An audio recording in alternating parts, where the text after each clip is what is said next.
Hello guys, અમે આવી ગયા છીએ અમારા ખેતરમાં. તમે જોઈ શકો છો અમારી મગફળી છે અને કાલે ઠેસર આવવાનું છે. થોડી ભેગી કરી દીધી છે.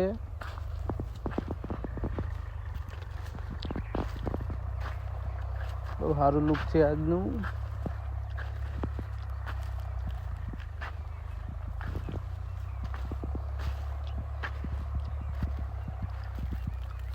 બીજું તો શું કહું, આ અમારો પહેલો મિની વ્લોગ છે.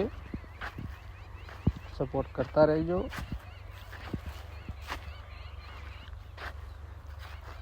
અને થોડું ઘણું દેખાય તો યાર ફોલો પણ કરતા જજો.